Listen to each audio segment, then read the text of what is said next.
getting away from things here. Mindfulness. I want to talk to you about mindfulness. Yeah. What do you mean by mindfulness? When you say mindfulness, that's one of those terms that, like, people go, "Oh, I'm not religious, but I'm spiritual." You know, "Oh, I'm practicing mindfulness."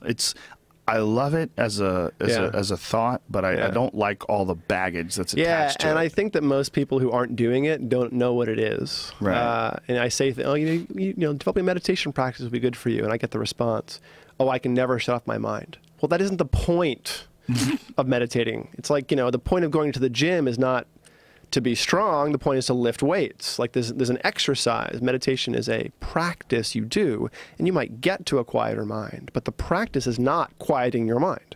Right. So to answer your question, mindfulness is paying attention to the present moment in a specific way on purpose. Now that sounds simple. But it's not really simple in practice, is it, for most folks? It is. It actually is. Well, there's many different types of meditation, right? The classic meditations of Vipassana, Samatha, Metta, these are all fairly similar in that you pick something, some anchor to hold your attention on. And then simply you notice when you've drifted. Since you have a mind, it will drift. It'll get, you know, fantasize, dream, remember, wish, plan. And when you notice you're not holding that attention focus, that anchor, you release whatever it is you've gotten distracted by and bring your attention back to the anchor. And that's the rep of meditation. That's it. Oh, I'm supposed to be thinking about this sound, or watching my breath, or listening to one, you know, note or something in a music play. Oh, I've gotten distracted. Oh, let it go. Not now. Back to the focus. Again and again and again and again. And that's the entirety of most classic meditation, is noticing when you've gotten distracted, you've left your anchor of your attention, put down the distraction, go back to the anchor. So That's it. It's not a loss when you get distracted. Not only is it not a loss, if you aren't getting distracted, you probably aren't alive. You know, if you have a mind, it will get distracted. That's what they do. You know, your mind pays attention to your pains, your distractions, your wishes, your fantasies, your memories. I mean, it's doing all of these things. If you're able to sit down and shut your mind off, you probably don't have one. So when people talk about the difficulty that they have in meditation, you think they probably get to that step and they go, "God, I can't do it." And they're basically saying, "I'm not any good at it," instead of saying, "Well, being good at it or not is not the point. The point is doing it." You know, if you went to the gym and pumped iron and did a bunch of bench presses, were you good at it? Well, maybe Right. maybe like a personal record or something, but going versus not going is what matters, not, you know, critiquing necessarily every little bit of what you do. Some people are terrified, though, of silence. Yeah. Terrified of silence and just sitting alone, doing nothing. That's like, no. They would rather climb a fucking mountain in their underwear than just sit alone in a room, cross-legged, and by themselves. And just think, okay, I'm going to leave you here for 3 hours. You can't talk. I just want you to breathe in through your nose. The 3 hour thing is scary too, right? You know, you tell people, here's how you should meditate, and you know, they go to a meditation class like a Buddhist center and they have to sit there for an hour and a half. That's a big ask initially. So I often tell folks 20 minutes. You know, and even that can be a big ask for some folks. So I say, you know, take your first 5 minutes and do a concentration practice. Take a very narrow focus. Like watch the sensation of air crossing your upper lip. Just pay attention to that tickle. That's it. Very narrow, tight, spatial focus. And do that for 5 minutes. By the end of that time, your mind's probably a little more stable. And then do what I call an awareness or insight practice. Watch more rhythmic things like your breath rise and fall, or the sound of traffic going by the road or something. And when you say your mind is more stable, like how so? Well, you have less random things popping up in your mind after doing some concentration practice.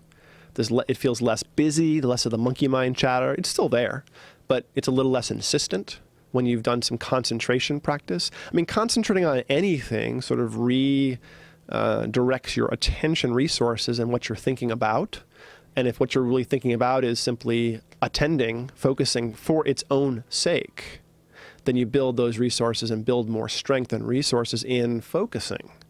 And so then later on, when you're walking around the world, you have a more spacious mind, you have some space between your thoughts, you're less automatically reactive, you're not going to cut somebody off in traffic and, you know, pick them the bird. These are all things that happen as a consequence of developing more resources. So what you do on the cushion or, you know, wherever you happen to meditate translates to less reactivity, more sustained focus, better attention, better sleep, less anxiety, less anger. but you aren't practicing all those things. Those things come from having more stable attention, more stable executive function.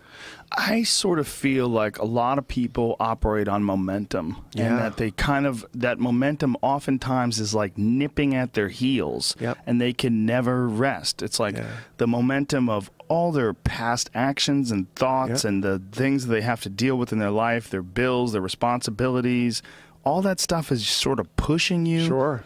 And when they go to bed, they're like, their head is still spinning. I can't stop thinking. I got to keep, my mind shut is their rushing. mind off, and all this background noise starts to rise to the surface. Sure, yeah. A meditation is something that can quiet that. Absolutely. It will help you choose how you react. I mean, the phrase I use is intention versus momentum.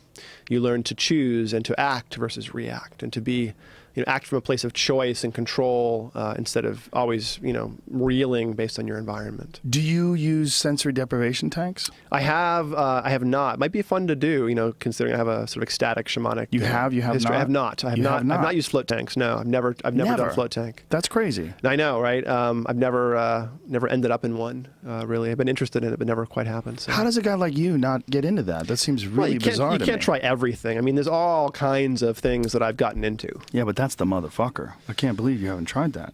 Yeah. I've had one in my basement for the past 15 years. 13. And 12, is it a body temperature, Epsom salts kind of thing? Yeah. Yeah. Well, I started doing it in the early 2000s. I went to a place and tried it out for the first time, and I was hooked. I'd read about it, seen the Altered States movie, got excited about it, read John Lilly's book, The Deep Self, and if you've never done it, it's meditation times 100. Sure. Because you don't feel your body. You like literally detach from your body. Right. Once you become relaxed enough to you do the same meditation practices, concentrate. I concentrate on my breath. That's what I do. In with the good, out with the bad. And I do it over a long period of time. Like I like to do a 1 minute breath. I like to do 1 minute in and 1 minute out because it's very difficult. And it requires a lot of discipline. It requires a lot of discipline not to just exhale all your air right away. But in doing so, that's like the base. That's how I build up my, and then anything after that is easy. And the focus on the breath takes away from freaking out about the fact that you're floating around this tank and you don't feel your body. And the absence of sensory perception, you're really not getting anything in there. You're getting a little bit of movement. Sometimes your body will develop like itches. Like, God, I gotta itch my face. And it's really you didn't get bit by a fucking mosquito. You're just freaking out. It's like it's random sensory. Yeah. Your brain's freaking out because it's not getting any input, so it starts creating problems.